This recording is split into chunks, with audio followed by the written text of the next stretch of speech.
The Jared Dillian Show. The Jared Dillian Show. I'm Jared Dillian. This is the Jared Dillian Show. We're talking about taxes, which makes everybody mad. If you are mad and you want to call in, please do not be obstreperous when you call the show. You can call 844-305-7800. That's 844-305-7800. But you can be fustian or grandiloquent. If you want to talk about taxes, please call 844-305-7800. A lot of people talk about taxes without really knowing what they're talking about. And my guess is that 90% of the people who argue on the internet about taxes have never looked at an income tax table and what people actually pay in taxes. So let's discuss. So for 2019, the bottom rate is 10%, and it applies to income between $0 and $19,400. Having said that, that actually is not true because there's a $24,000 standard deduction, so that already is a 0% rate. Up to $24,000, 0%. 12% applies from $19,400 to $78,950. So most middle-class people are going to be in that 12% bracket. Okay. 22% between $78,950 and $168,400. So that's what I would call upper middle class. And upper middle class folks pay 22%, but that's the marginal rate. So their blended effective rate is going to be lower. It's going to be more like 15 or 16%. From $168,400 to $321,450, the rate is 24%. From $321,450 to $408,200, it's 32%. From $408,200 to $612,350, it's 35%. And above $612,000, it's 37%. So none of these high rates, 32, 35, 37, really kick in until you're making more than $300,000 a year, which is pretty interesting and also does not affect a lot of people. I've looked at some tax data in my county, and there's not that many tax returns over $250,000 within a certain zip code. And that is, that may or may not be true depending on where you go in the country. If you go someplace like New Jersey or California, New York or Connecticut or something like that, you probably have a lot more high tax returns, but not so much around here. But the point is that if you make under about $150,000, your tax burden is not that high. And let's say you pay a blended rate of effective rate of around 15 to 20%, probably less than 20. It's less than 20. It's more like 15. Plus payroll taxes of 6.2%, so 20%. It's not that high. It isn't. So a lot of people think that the United States is a low tax country, which is half true. It is half true. If you don't have a lot of income, it is a low tax country. If you have a lot of income, it can actually be a very high tax country. So if you take that 37% rate and you go to California, where the top state rate is 13.3%, now you're looking at a tax rate of over 50% state and federal, which is about the same as Canada. Actually, I think it's a tiny bit higher.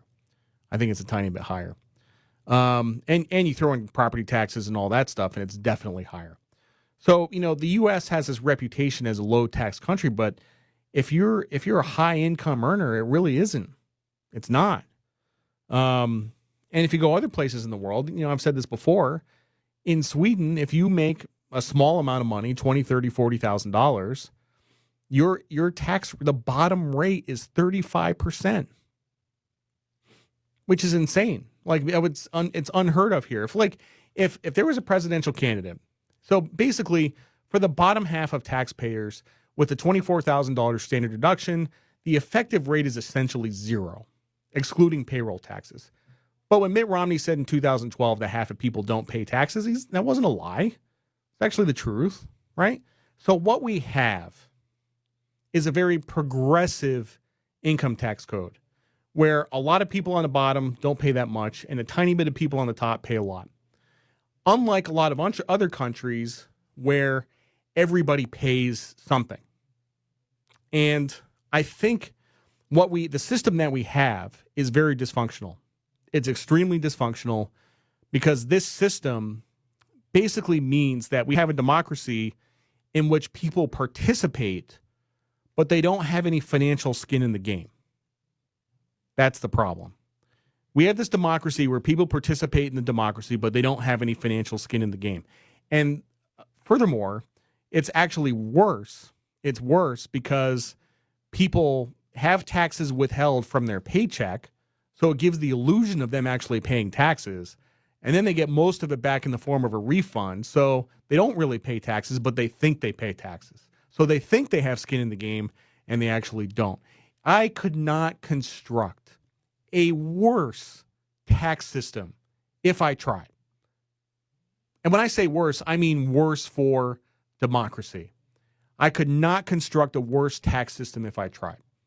It is highly, highly dysfunctional, and it is about to get more dysfunctional. And by the way, if you want to look at what a tax system looks like, where we have wealth taxes and taxes on unrealized capital gains, and the high end pays more and more and more, look at California. So in California, 55% of the revenue comes from the top 1%. 55% of the revenue comes from the top 1%. And what happens in California is anytime the state hits a rough patch in the economy, it essentially goes bankrupt because all of that revenue is based on capital gains and it just disappears. And the state, I mean, this happened. It happened after the dot-com bubble. It happened in 2008. I mean, California, which, by the way, is a pretty marginal municipal credit anyway. They're not junk, but I think it's a triple B rated state. California has a very cyclical economy based on tech, and all of that revenue comes from the top 1%, which makes it even more cyclical. And that's what we're going to have in the United States. We're going to be, we have, our tax code is going to be more and more dependent on the economic cycle, more so than it is already. And if you think back at what happened in 2000, we actually balanced the budget all on capital gains taxes from the dot-com bubble. I mean, you want to talk about cyclical. So our tax code, it sucks. It's terrible. I cannot think of a worse system. Now, here is why it is never going to get better. It's never going to get better. It's only going to get worse. Here is why. Because we are decades away from a political candidate running on a platform of lowering taxes on rich people and raising taxes on poor people. If you tried to do that nowadays, I think he would be hung. I think it would be executed. Nobody would even try that. But that's actually what happened in the 1980s. And one of the things I think about sometimes is that period of time, which we talked about before, Thatcher and Reagan and so on. Like, that was such an anomaly in history. If you go back and look throughout most of history, that is not how people behave. And we saw it. It was amazing. This is a very different time. I don't know if I tend to remember, I have like this institutional memory. I can sort of remember what social mood was like going back in time. And this is a very, very different. I mean, think about what it was like in 2000. Think about what it was like in 2000, Bush versus Gore running for president. Now, the election was a mess. It was a tie. It went to the Supreme Court. Gore got screwed, all that stuff. That's not what I'm talking about.